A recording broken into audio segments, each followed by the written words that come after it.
Hi guys, my name's Justin Bieber. Okay, if you guys My name's Justin Bieber. If you guys are new here, my name's This is That my would be mom. Justin I'm Bieber. Justin Bieber. Okay, I'm sorry. I didn't know Justin at the time, but I was talking to him. This is my mom. Hi, I'm Dr. Millwares. You're calling Emily on this channel. I hope you guys are doing great. Good on the channel. I hope you guys are doing great out there in YouTube land. I hope you guys are doing phenomenal. So we're going to continue on with the Eminem after he spilled the tea on Melly Mel and a bunch of other people on that song, The Realist. I wanted to do the first ever interview that Eminem actually had to kind of continue on to what I grew up on and why I'm such a fan of Eminem. So we're going to listen to Eminem. I hope you guys enjoy it. Please listen to what he has to say and let's see what is cracking. What's Here we go. He represented the illest without question. We're chilling here at some bar in downtown Boston. The man from Detroit is here. September 25th, 1998. Everyone's gonna want to know. Just don't give a fuck. Everyone's gonna want to know. Yo, that's for everybody who don't give a fuck. That's for everybody who don't like my shit. That's for everybody who tries to test me. That's for every time I gotta go through some dumb bullshit. That's for everything. That's for everybody. That's not us. Alright, that's me. My question, everyone's been asking, when is the album dropping? So, we're gonna ask Eminem when the album's dropping out. Next year! Next year. Alright. Who's Eminem? I'm Slim Shady right now. Alright. You know? I'm a fan of. Hey, Slim Shady, when's the album gonna be dropping? Because the LP snippet's already out. Everyone's asking me to dump the snippet tape for them, so. I'll break it down for you like this. The Just Don't Give a Fuck and B-side Brain Damage is dropping October 13th. Then the My Name Is single, the one that cuts that Drake produced, is dropping November 28th. In between there, I got some shit going on. I just did a song with Marilyn Manson. So I got some shit in between there. So we don't know if they're gonna drop that. I don't know what the deal is with that. But the full-length LP is coming at the beginning of January. Alright, so I might have like a month hiatus just to see how the second single does. The first single is like some underground shit, you know what I mean? You gotta start from the bottom up. I love the underground. That's why I came from. That's why I started. You need to pause this, right? Yeah, we think so. Okay. Yeah, so this is where he came out. I didn't even know he did stuff with with Manson. Me neither. Marilyn Manson. What do you mean by hiatus? He's gonna take a time off. Oh, okay. To see how My Name Is. My name is what? My name is. Remember, that thing blew up. Because Dre had already had him on his record label. But he was saying he was doing a lot of underground stuff. Still, you know, and he was doing his own thing. Because he said, let's see how the second LP comes out. And then in January of 99 is when that LP came out. And that changed the rap game completely. Okay. Hey, I got another question. The first time I listened to just the two of us, I was like, what is this? And then the second time I heard it was, I realized what the lyrics were saying. You want to explain a little bit about just the two of us? Oh, just the two of us? That's a song about my daughter. Who Haley, right? Yeah. I'm making my daughter famous. My little girl, it's almost a true story. Anybody out there that's got baby mothers that are bitches, Oh. you know what I'm talking about. Anybody out there who can relate to that shit, that's real. That's some real shit. And instead of me killing that bitch, all I'm saying is my language. Instead of me killing that bitch, all I'm doing is put my personal feelings on wax. And I've been through a lot of bullshit, and I just put like my personal life. I don't want to put all of it, you know what I mean? People don't need to know a lot about my personal life and what's going on with me. That's not everybody's business. But what is my business is that my daughter is the most important thing in the world to me. That's real. You know what I mean? That's what I'm living for. That's what I'm doing everything for. That's all of this rap shit. Everything that I do is for my little girl. Send her to college. Make sure she got the best life possible. So, you know what I mean? That song is about me expressing my love for my daughter, but at the same time expressing hatred for my baby's mother. And that's some real shit. I don't know if anybody has ever really flipped it like that, and I didn't even mean to flip it like that. I was just putting my feelings away. I was angry. And I felt like at one time in my life, and not just one time in my life, a few times in my life, I really felt like doing that shit. You know what I mean? So instead of me doing it, I put it on wax. I just express my personal feelings on wax. You know what I mean? I got another question. I'm gonna go ahead about. And that's healthy when you can talk about things without taking action on things. So he did have a lot of weird albums where he's actually killing her and putting her in the back of a car. Kim? Kim. Yeah. Yeah, I remember that one time. But it isn't about. I think he's right. He's putting it on wax. He's putting it, and in anger, out of anger. And we know that, they sued and they sued him and whatever. But that's his POV. That's his perspective about his life, right? And we're entitled to that perspective. We're allowed to hate. We're allowed to be upset and angry. So I agree with them. Whenever you have a baby daddy or baby mama who just is out of control with either drugs, or I'm not saying that his wife was on drugs. I'm saying just in general. Baby daddy or baby mama who's on drugs or mentally unstable or just going through shit in life and just making it hard for you to see your child or whatever, then definitely there needs to be some kind of anger, right? And there's anger. He was angry. And he said, I'm in the rap game because I want to make things right for my child. It's a good parent, right? Even though he did go off the rails, I ain't gonna lie. I'm not gonna sit here and sugarcoat Eminem. Eminem did do some dumb songs about Kim, but there were alleged and for entertainment purposes only. He never touched his wife. He never did anything bad to her. I mean, she kind of did it to herself. And I kind of see this happening where people get, the artist goes out of control using drugs. And we're watching this in real time. We're watching this artist doing the drugs, doing the Xanax, doing the smoking pot in public, and we think it's a good thing. I got news for you people out there who support this kind of shit. You're actually hurting the artist by promoting it. Like, you're not helping. Eminem told us his story about drug abuse and pill popping, where he had to stop his career. And we're watching other artists doing this, and you guys, instead of stopping it, you're hyping him up, you're hyping his wife up, and thinking this is all okay. Does that make sense? I feel like I know who you're talking about. Yeah. when we're seeing this artist, right, whom we call an icon, a pop icon, literally telling us and screaming us for help, but instead of y'all stopping it, reporting it, y'all are promoting the wife and promoting himself. You guys are wrong for that. And some people saying this is just ordinary behavior. Really? It's not ordinary behavior. I can tell you guys right now, it's not. Grow up. Learn to stop the behavior and learn to know how to speak up when something is wrong.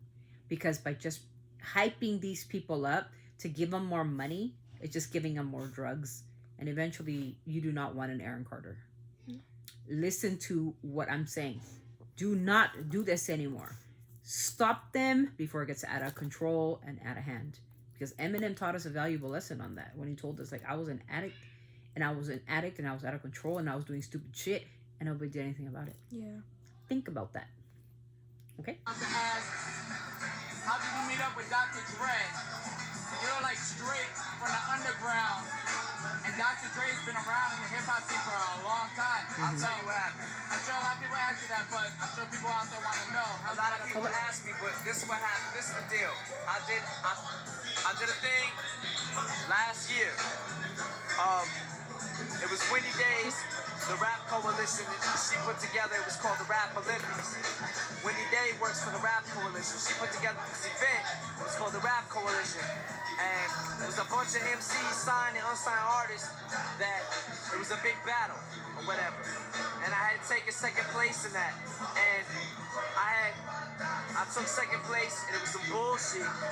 But I took second place, crowd, favoritism, some favoritism bullshit. But I can agree with that. I won't even expand on that anymore. But I took second place in it, and I made a lot of connections through there. And I had given my tape. A pimple? A dimple. Oh yeah, it is. It's my manager, Paul. We're meant to be. Yeah, he's always got a lot of smart shit. What? I have a crush on him. What? Okay. Paul Bunyan. Y'all already know. Paul Bunyan. Yo, but I had given my tape, I had an EP out, a 6-song EP, and I gave my tape to some cats at Interscope, and they were trying to get Jimmy Iovine. He's the owner of Interscope. They were trying to get him to listen to it. He finally listened to it. When he did, apparently he dug what he heard, so he took it to his house. Huh? Who was that? Pick him up. Who, Jimmy Iovine? No. Oh, Evan. Kid Evan Bogart and Dean Geisling. They gave him the tape, and they were like, I don't know, Jimmy listened to this or whatever. But then Jimmy took it to his house, and he played it for Dre. And then Dre was like, yo, where's this guy at? And 3 days later, I just happened to be out there. Cause we got this, my production company got this huge loan, and we was getting like orders from everywhere for the Slim Shady EP. So what we wanted to do was take it to the West Coast and work our way back and take it everywhere. As many stores we could put it is what we wanted to do. But yeah, I'm gonna cut this short. 3 days afterwards, after we got to LA, I was on Power 106 or 92.3. I can't remember which station I was on, but I was rhyming over the phone tap beat. That's what's so ill about it. And Dre was coming home in his car, and he heard listening to it, and then he called up to the station and got a hotel room number. However he did it. We had a meeting with Interscope the next day, and it was all butter from there. All right, a final question, because Bunyan back there says the light's running out, is I noticed besides your rhyme flow, which is like beyond ill and so unique, is the production that you got. Your production is ill, and I know Dre's not the only one doing beats for you. Like every joint that come out, the beat is perfect with the flow. So I guess, can you elaborate on who's doing some production? I have a lot of shit to do with that. Me and my production team, FBT Productions, I'm with them now. I'm a member of the production crew, so I have a lot of say on my shit. Sorry. It's not hot, I don't let it come out. You know what I mean? So it's these cats, Mark and Jeff Bass, FBT that's doing my shit. This cat, Denon Porter, DJ Head, DJ Reg, all of these cats besides Dre. You know what I mean? There's a lot of cats that nobody's heard about. They just got the hot shit, and I feel like I got an ear for that shit. What's hot and what's not. You know what I mean? So I just separate the two, and I just come out of the studio with the hottest shit that I can make. You know what I mean? All right, y'all, this is an undergroundhiphop.com exclusive. You know, I don't even think any other sites have interviewed Eminem as far as I know. I don't want to hear no names. Nah. So, ain't nobody else interviewed me, but I know there's one thing on the internet, is somebody interviewed me and it wasn't me. Somebody was pretending to be me, and I caught a lot of flack. How can you prove that this is the real Eminem? I guess. There you go. There you go. That's why. And if y'all don't know what this means, I know y'all know what this means, but if you don't know what it really means, then you're gonna find out. You're gonna find out. If you listen to hip hop, love hip hop, you're gonna find out what this really, really means. Trust us. Really means that. We saw him in concert. No one could blow it up like the true Eminem. Y'all, that's it. Eminem, thank you very much, dude. We're looking out for having you. Yo, thanks, man. All right. And thanks to Paul Bunyan up here. All right. What up? Thanks a lot. Seriously. We the first Move now. So that was Eminem's very first interview still before too being long. signed to Interscope, and how he met Dre and what happened with Jimmy Iovine and everybody else. We all know that Dre, when he heard the LP that he was given to Dre didn't think he was a white kid. He didn't. He thought it was a black rap artist who was coming onto the scene. Really liked him, and when he first met him, he was like, "This is a white guy." I think one time when you and me were going to the store, one time there was Eminem was playing, and you told me he was like, "Oh, his name is Eminem," and I was like, I don't know how old I was like 7 or 8, and I thought he was a black rapper because I don't know by the way he sounds, I guess, and you were like, he's not black. I'm like, what do you mean? Yeah. Right, and that's how we know. I think we were going to Walgreens. Yeah, probably. Yeah, That's what I a lot of remember. people did that he was, and I'm like, he's not a black rapper. He's a white guy from Detroit. No, But I know. that was how the first underground interview, and I wanted to share that with you guys because this is the Eminem that I fell in love with. The raw, the raunchiness, the unapologetic Eminem. And I hope you guys enjoyed the video. I hope you guys enjoyed the interview. This is our last video of the day, and I just really wanted to end it off with that. By him flipping off the bird to people, it's just like for those who don't believe in him, who didn't believe in his rap, who didn't think that he was gonna make it. We were all wrong. Well, you guys were all wrong. I knew the whole time, and I knew even from his underground stuff, he was always great. And to me, like I said, I've been a stan since like forever. So listening to him coming up when he was signed to Interscope, when Jimmy Iovine, and when Dr. Dre, and he was discovered, and just awful. And we know that the real Slim Shady, like, you know, My Name Is, all of it blew up. So thank you, Eminem. Thank you for your contribution to the rap game. And out of the top 5, you are number 1.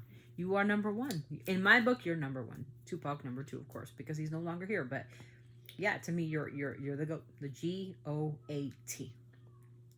GOAT, because you're like Jordan, baby, right? So yeah, so that's Eminem in this first interview. Thank you guys for being here. Just don't forget to be kind, empathetic, compassionate, most of all respectful. And if you're gonna write something in the comments, please keep it classy because you are what you write. I hope you guys have a good rest of your night. We love you. We appreciate you for being here, for liking the videos, for continuing to let us grow, and let's just keep growing. Don't forget to like, comment, and subscribe to the channel if you're not, so you can be a part of the family. We'll see you guys. Smile lines. Do I? Yeah. And dimples too. Okay, we'll see you guys in the next video. Bye, guys. Always sending our love and prayers from our family to you. Keep it classy. You are what you write. Bye. Bye.